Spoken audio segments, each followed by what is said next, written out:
Four arm में यानी कि हाथ की हड्डियों का फ्रैक्चर बहुत ही कॉमन कंसर्न होता है। आमतौर पे फोर आर्म के अंदर दो हड्डियां होती हैं। एक हड्डी को रेडियस बोलते हैं जो अंगूठे वाली तरफ की हड्डी होती है, और जो छोटी उंगली की तरफ जो हड्डी होती है उसको हम अल्ना बोलते हैं। तो ये फोर आर्म की बोन है। तो कब इनके अंदर ऑपरेशन किया जाना चाहिए और कब प्लास्टर लगाना चाहिए, इस वीडियो में हम इसके बारे में बात करेंगे। तो अगर बॉन हमारी फ्रैक्चर होने के बाद एक अलाइनमेंट में है, मतलब एक हेयर लाइन फ्रैक्चर है और बॉन अपनी जगह से हिली नहीं है, लगभग लगभग 80-90% के कांटेक्ट में है, और उसमें प्लास्टर लगा के देखा गया है और बार बार एक्सरे करा के हफ्ते 2 हफ्ते में चेक किया जाता है कि कहीं बॉन अपनी जगह से हिल तो नहीं गई है। तो बॉन का आपस में टच में होना ज़रूरी है। अगर बॉन ऊपर नीचे हो गई है तो किसी भी यंग पेशेंट में 18 के ऊपर, इवन 16-17 के ऊपर भी उसका जुड़ना पॉसिबल नहीं होता है। जुड़ेगी तो बॉन्ड टेढ़ी जुड़ेगी। तो इसीलिए ध्यान रखना ज़रूरी है कि किस एज में हो रहा है, कौन से वाले हिस्से में हो रहा है। इस बॉन्ड को भी हम 3 हिस्सों में बाँटते हैं। एक हिस्से को हम जो एल्बो की तरफ होता है उसको प्रॉक्सिमल 1/3 हिस्सा बोलते हैं, बीच के हिस्से को शाफ्ट और लास्ट वाले हिस्से को डिस्टल 1/3 हिस्सा बोलते हैं। तो सब जगह अलग-अलग मसल्स के अटैचमेंट होते हैं जो बॉन्ड को अपनी जगह से हिला देता है। तो सबसे इम्पोर्टेंट बात है कि बॉन अगर अपनी जगह पे है और प्लास्टर में अपनी जगह पे ही रहती है, तो प्लास्टर में ही जुड़ने का मौका देना चाहिए, जो कि बहुत कम ऐसा होता है इस तरीके का फ्रैक्चर कि बॉन अपनी ही जगह पे रहे। छोटे बच्चों के अंदर भी ये फ्रैक्चर बहुत कॉमनली देखा जाता है।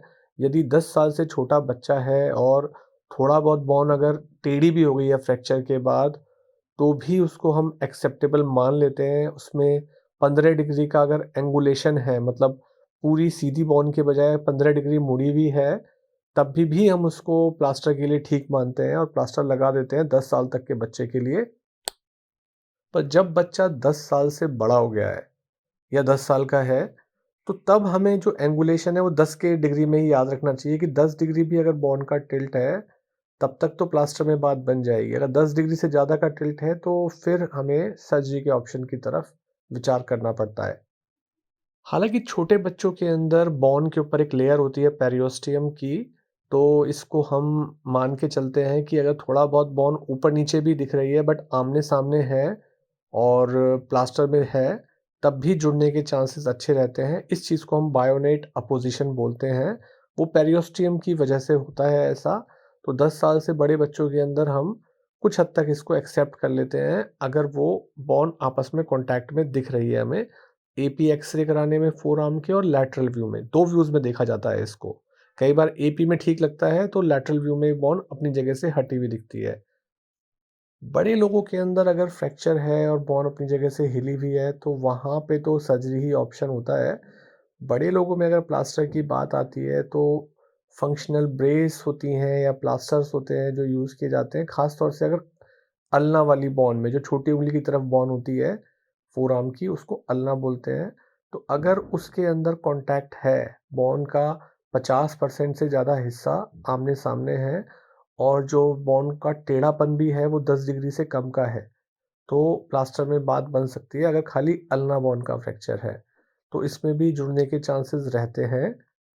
तो बड़े लोगों में प्लास्टर के जो ऑप्शन होते हैं मेनली अगर खाली अल्ना बॉन्ड टूट जाती है तभी ज़्यादा चांस होते हैं, क्योंकि अ, एक इंजरी होती है जिसको हम नाइट स्टिक इंजरी बोलते हैं कि कोई किसी को अगर स्टिक से मार रहा है या किसी रॉड से मार रहा है और पेशेंट ने अपने आप को बचाने की कोशिश की, तो अल्ना बॉन ही सामने की तरफ आती है।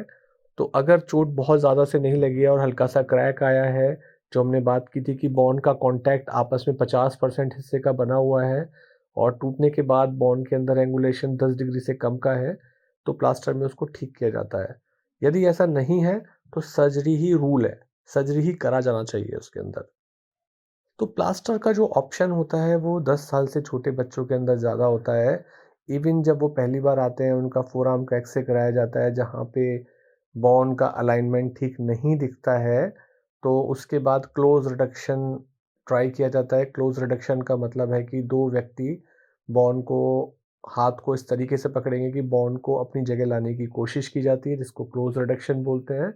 और अगर वो बॉन 50% से ज़्यादा हिस्सा अपनी जगह एक दूसरे के आमने-सामने दिख रहा है, एपी व्यू एक्स-रे में और लैटरल व्यू एक्स-रे में, और 10 डिग्री से कम का एंगुलेशन दिख रहा है, तो छोटे बच्चों में खींचातानी करके जो प्लास्टर लगाया जाता है उसको बोलते हैं हम क्लोज रिडक्शन। और प्लास्टर जो है कोहनी से ऊपर तक जाता है और हाथ में जो नकल्स होती हैं वहाँ तक आता है। तो इस प्रकार का एक प्लास्टर लगा दिया जाता है। पहले कच्चा प्लास्टर लगाया जाता है 1 हफ्ते के लिए, उसके बाद एक्स-रे करा के देखा जाता है कि पोज़ीशन ठीक आ रही है, नहीं आ रही है।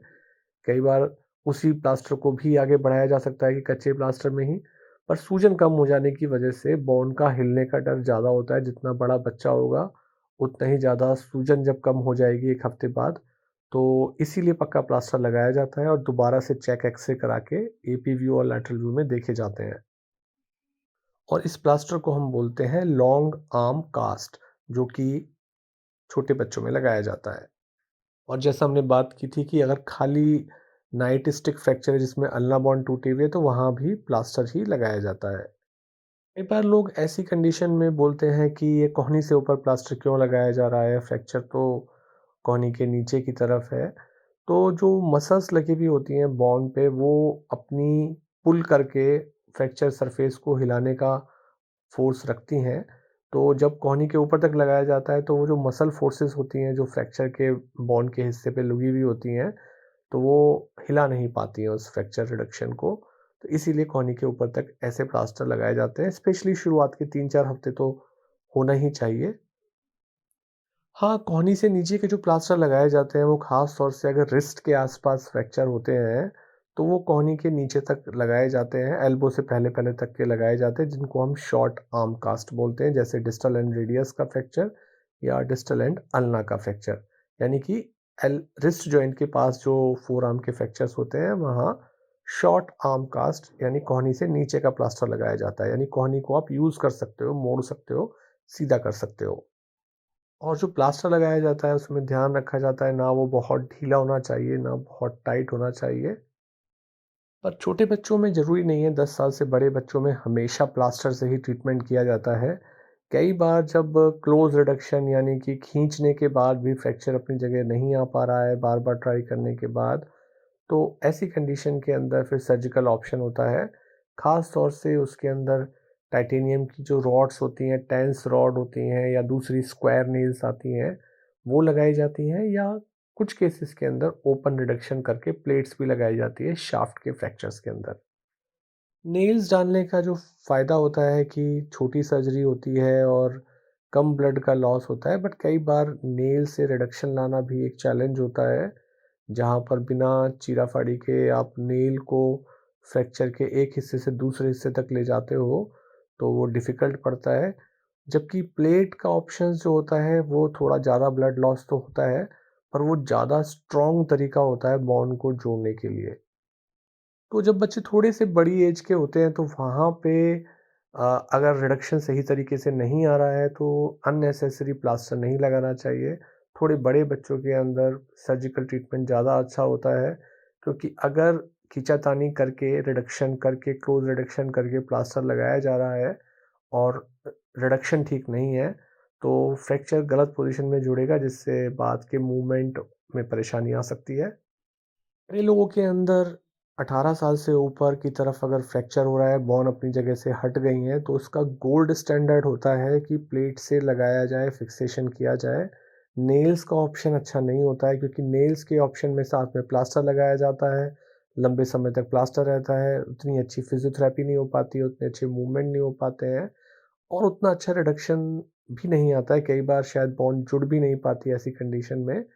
हाँ, कुछ चैलेंज आते हैं कि अगर बॉन 2 हिस्सों में टूटने के बजाय मल्टीपल पीसेज़ में टूटी हुई है, तब नेल का ऑप्शन फिर भी सही होता है, क्योंकि उसमें चीरा-फाड़ी उतनी नहीं होती है और आप बिना छोटे-छोटे इंसिजन्स से नेल को पास कर सकते हो।